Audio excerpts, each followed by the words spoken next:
تو رو به چی میشناخت؟ دعوا میکردم. من فقط دعوا کردم. من نه تا حالا تو زندگی دزدی کردم، نه تا حالا تو زندگی مواد فروختم، نه تا تو زندگیم دنبال ناموس مردم رفتم. سر چی دعوا میشه؟ دعوا دیگه حالا اونجایی که من بزرگ شدم، اون زندگی که من کردم، بچگی این شرایط این راه بوده دیگه، حالا شده. هیچ وقت با ضعیف دعوا نکردم، ضعیف کشی نکردم.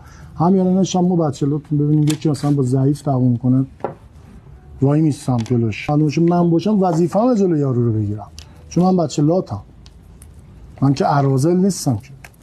حالا یه سری خوششون نمیاد، یا بعضی موقع میچسبونن اراذل که یه موقع بیایی بگیرن، اسمی در کنن به ما. ولی اراذل میدونی یعنی چی؟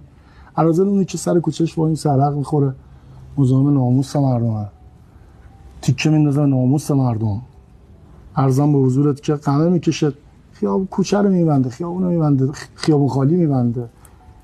این کار